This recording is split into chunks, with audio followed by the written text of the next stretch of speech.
جبکہ ہمارے بھگوان الگ ہے.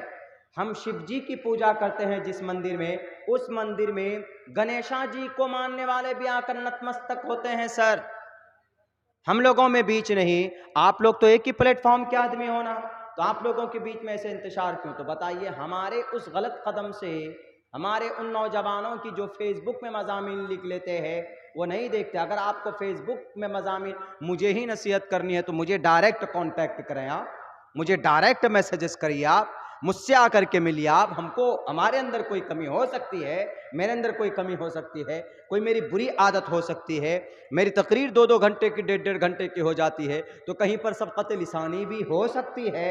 اگر اب سے پہلے کبھی ہوئی ہے تو جو اصلاح کا طریقہ ویسے ہونا چاہیے. باقی جو ابھی چلائے جا رہے ہیں clips, I don't have any idea of that. ہمیں اس کے بارے میں میں کیا بول سکتا ہوں؟ کوئی لنک ہمارے سے وہاں سے جوڑ دیا جاتا ہے بڑی آسانی کے ساتھ میں. تو اسی لیے میں کہوں گا کہ خدا را اسلام بدنام ہوتا ہے، اور بہت محنت کے بعد یہ دھرم اور یہ اسلام ہم تک پہنچا. بہت محنت کے بعد خون انگاروں میں لٹائے گئے صحابہ کرام. حضرت ابو ذر غفاری رضی اللہ تعالیٰ عنہ جب آئے اللہ کے نبی کے پاس، تو آنے کے بعد جب انہوں نے کہا کہ سر I came from that قبیلہ tribe, I want to accept your message, I want to worship to God. اللہ کو ماننا چاہتے سر، please show me as good thing, some good thing، کچھ ہم کو صحیح بتائیے. تو انہوں نے کہا ٹھیک ہے، لا الہ اشہد ان لا الہ الا اللہ واشہد ان محمد رسول اللہ، گواہی دی. لیکن محمد رسول اللہ نے کہا کہ اے ابو ذر، گواہی تو دے رہے ہو ٹھیک ہے، لیکن اپنے ایمان کو چھپا کر رکھنا، ابھی ظاہر مت کرنا. کیوں؟ ابھی ہم لوگ خود چھپ کر کھل کر کام نہیں کر رہے. انہوں نے کہا کہ محمد رسول اللہ you are on the right, آپ صحیح ہیں نا، آپ غلط تو نہیں ہیں. انہوں نے کہا نہیں میں تو صحیح ہوں. حضرت عمر نے بھی یہی سوال کیا تھا. تو وہ مکہ میں پہنچے، مسجد حرام میں پہنچے، جانے کے بعد صاف لفظوں میں کہا اے قریش مکہ، اے قبیلہ قریش، مکہ کے واسیوں، میں دیکھو محمد کا اسلام، میں محمد کا جو دین ہے، ان کی جو لائی ہوئی شریعت ہے، میں قرآن کو، احادیث کو، اللہ کے نبی کو میں مانتا ہوں، ان پر ایمان و آستھا رکھتا ہوں. تم میں سے جس کو جو کرنا ہو کر لو. کفار آئے، آنے کے بعد ان کے اوپر بل پڑے، سر سے پیر تک ان کو مارنے لگے، پیٹنے لگے، زخمی ہو گئے. دوڑ کر حضرت عباس آتے ہیں، وہ بھی اس وقت تک ایمان نہیں لائے تھے. عباس آتے ہیں، عباس رضی اللہ تعالیٰ عنہ نے آ کر اپنے بدن سے اسے ڈھاکا اور کہا کہ اے قبیلے کے لوگوں، اے مکہ کے لوگوں، کیا ہو گیا ہے؟ And who is this person, do you know؟ تم جانتے ہو یہ کون ہے؟ یہ قبیلہ غفار کا آدمی ہے، ابو ذر نام ہے، وہاں کا لکھ پتی کروڑ پتی آدمی ہے. اور تم جو ملک شام جاتے ہو تجارت کرنے کے لیے، بیچ میں وہی راستہ پڑتا ہے، تمہارے گھونچ کاٹ دیں گے، وہ تمہارا سر تن سے جدا کر دیں گے. دشمنی مول لے رہے ہو ان سے، چھوڑ دو. تب لوگ چھوڑے ان کو.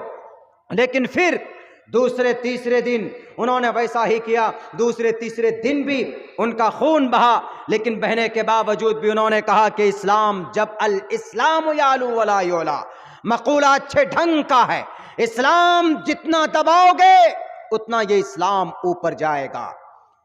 جتنی کوشش کی گئی ان کو دبانے کی، انہوں نے دوسرے تیسرے دن بھی ایسا ہی کیا، اور جا کر انہوں نے اپنا ان کا خون بہا، پریشانیاں برداشت کی. اس کے باوجود بھی انہوں نے حق و صداقت کے پرچار کو، ان کے کلمے کو اور ان کی بات کو بلند کرنے سے باز نہیں آئے.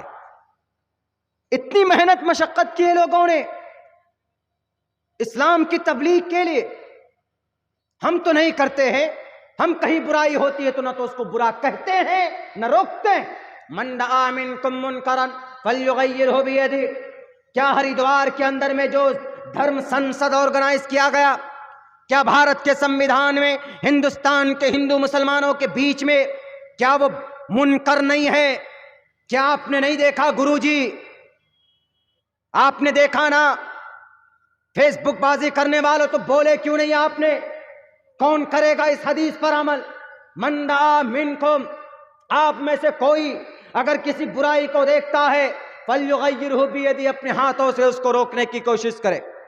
آپ کو ہاتھوں سے نہیں روک سکتے، آپ کو تو FIR بک کرنا چاہیے، first information report, FIR launch کرنی چاہیے۔ اس کے بعد اگر وہ کہتا ہے وہاں کا SP کہ نہیں جناب ہمارے پاس تو کوئی خبر نہیں پہنچی، کوئی کمپلین نہیں کیا، تو ایسے واقعات کو پولیس سو موٹو کے تحت یعنی خود سے FIR لانچ کر کے کارروائی کر سکتی ہے، تحقیق کر سکتی۔ اس کے خلاف کیوں نہیں بولے آپ؟ من رأى منکم منکرا فلیغیرہ بیدہ فإن لم یستطع فبلسانہ، اگر ہاتھ سے نہیں روک سکتے تھے تو جلسے میں تو جاتے ہیں نا، مسجد میں تو جاتے ہیں، یا آپ کے پاس موبائل تو ہے، جناب ویڈیو کلپ بنا دیجئے کہ سو موٹو کے تحت ہم سوتنتر سنگھ SP سٹی ہریدوار ان سے ہم یہ بنتی کرتے ہیں کہ آپ ان لوگوں کے اوپر جو اس دیش کو ہندو راشٹر بنانا چاہتے ہیں، ہندو مسلمانوں کو لڑانا چاہتے ہیں، ان کے تحت کارروائی ہونی چاہیے۔ اتنا تو بول سکتے ہیں فإن لم یستطع فبلسانہ، اتنی بھی نہیں کریں گے، کیوں؟ کیونکہ آپ کی ہڈیوں میں طاقت نہیں ہے، آپ کے زبان میں طاقت نہیں ہے۔ آپ جہاں قرآن کی بات کرتے ہیں، اللہ آپ کو مرتے دم تک قرآن کی حدیث کی باتیں لوگوں تک پہنچانے کی توفیق دے ہم سب کو بھی، لیکن اس کے ساتھ ساتھ اسی قرآن کا، اسی احادیث کا یہ بھی موقف ہے کہ جہاں کہیں پر ظلم دندن آتا ہے تو اس ظلم کے خلاف لڑنے کی دعوت بھی ہمیں قرآن سے اور ہمیں احادیث رسول سے ملتا۔ اس سنت پر کون عمل کرے گا؟ میٹھا میٹھا ہف ہف، کڑوا کڑوا تھو تھو نہیں جناب، ہم بولیں گے تو ابھی ہم پر FIR ہو جائے گا۔ کون بولے گا؟ صرف عبداللہ صاحب بولیں گے۔ کیوں جی؟ عبداللہ صاحب نے ٹھیکہ لے کے رکھا ہوا ہے؟ نہیں، میں جانتا ہوں کہ یہ خلاف ہے سنویدھان کے، یہ خلاف ہے قرآن و حدیث کے۔ میں نے پڑھی ہے من رأى منکم منکرا فلیغیرہ بیدہ فإن لم یستطع فبلسانہ فإن لم یستطع فبقلبہ۔ اب دل سے بھی برا نہیں جانتے، وذالک ضعف الایمان، دل سے کسی برائی کو برا جاننا یہ ایمان کا ادنا درجہ مانا جاتا ہے، لیکن آپ وہ بھی نہیں کرتے۔ اسلام بیلنس مذہب کا نام، ظلم کے خلاف ایک ظلم مت کرو اور ظلم کو برداشت بھی مت کرو، ظلم مت کرو، ظلم کو برداشت بھی مت کرو۔ کہا گیا محمد الرسول اللہ کو اشٹو گناہ پروشم دیپینتی، 8 صفات محمد الرسول اللہ کے تھے۔ سب سے پہلی صفت پروشم دیپینتی، پروش تھے وہ۔ ہمارے بہت سے مسلم بھائی ان کو پروش نہیں مانتے، ہمارے بہت سے مسلم بھائی، بلکہ اگر ان کا یہ عقیدہ ہے کہ بھئی وہ پروش نہیں تھے تو آپ ان کو مسلمان بھی نہیں کہہ سکتے۔